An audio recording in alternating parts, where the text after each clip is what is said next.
Hello guys! So since nag-crave tayo ngayon sa fish, ayan po, naisipan po nating magsigang ng isda. Ayan guys, bangus po yan. Ayan guys, nailagay ko na yan sa kaldero at napakuluan. So ito guys yung mga ingredients po natin. Kumuha po tayo sa kapitbahay ng malunggay. At po yung kangkong, binili po natin yan at okra. So yan lang po guys ang ating ingredients for the day na gulay. Pero guys, sino mo naman, napakadami niyan. Piling ko nga di yan mauubos eh. Pero since gusto ko ng gulay, binuhos na natin lahat yan. So, ayan guys. Ang ganda ng ng malunggay na nakuha kong ang dami. So, ayan guys. Since tingin ko is okay na yung fish. Ang okra kasi guys is medyo matagal yan maluto. Kaya inuna ko na po siyang ilagay. So, ayan guys. Nilagay ko na siya. Antayin natin medyo maluto yung okra. Bago po natin ilalagay yung mga gulay na madaling maluto. Okay? Since maluluto na yung okra, ilalagay na po natin yung ating kangkong. Ayun guys, ang dami yan. Dalawang tali yan eh. At 2 sampo. Ayan guys, kaya medyo madami po siya. But it's okay. Gulay naman po yan. Madali naman kainin at papakin. So ayan guys, nailagay na natin ang lahat ng kangkong.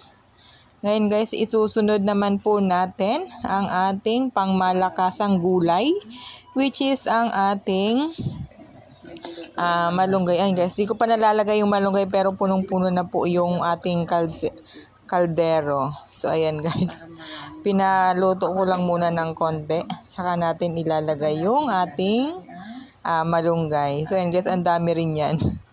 So ayan guys, ilagay na po natin. Ayan guys, punong-puno na agad. Punong-puno na talaga yan, yung kaldero na yan. Napakadaming gulay. So guys, since gulay is life po tayo. So yan, okay lang po dahil ang malunggay naman is napakadami po ng vitamin po na meron yan. Kaya okay lang po na madami tayong kainin yan. So guys, yung ating pampalasa is yan lang po. Sinigang sa hipon po yung ating napili. Wala pong akong inilagay niya kahit ano. Din ako guys naglagay ng Nor Cube. So yun lang. Tinunaw ko lang siya sa baso para mas madali siyang ma-dissolve.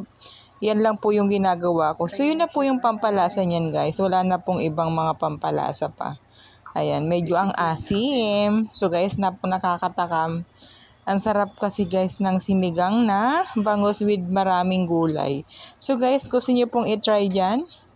Kung natatakam kayo, mag-try na rin kayo ng ating sinigang na isda with maraming gulay. Okay? So, yan guys, luto na po yan. Titikman na po natin yan. So, yan guys, yan na po yung ating finished product. Napakasarap. So, guys, let's eat. Kain po tayo. Magsinigang na rin po kayo dyan. Thank you for watching. Bye-bye!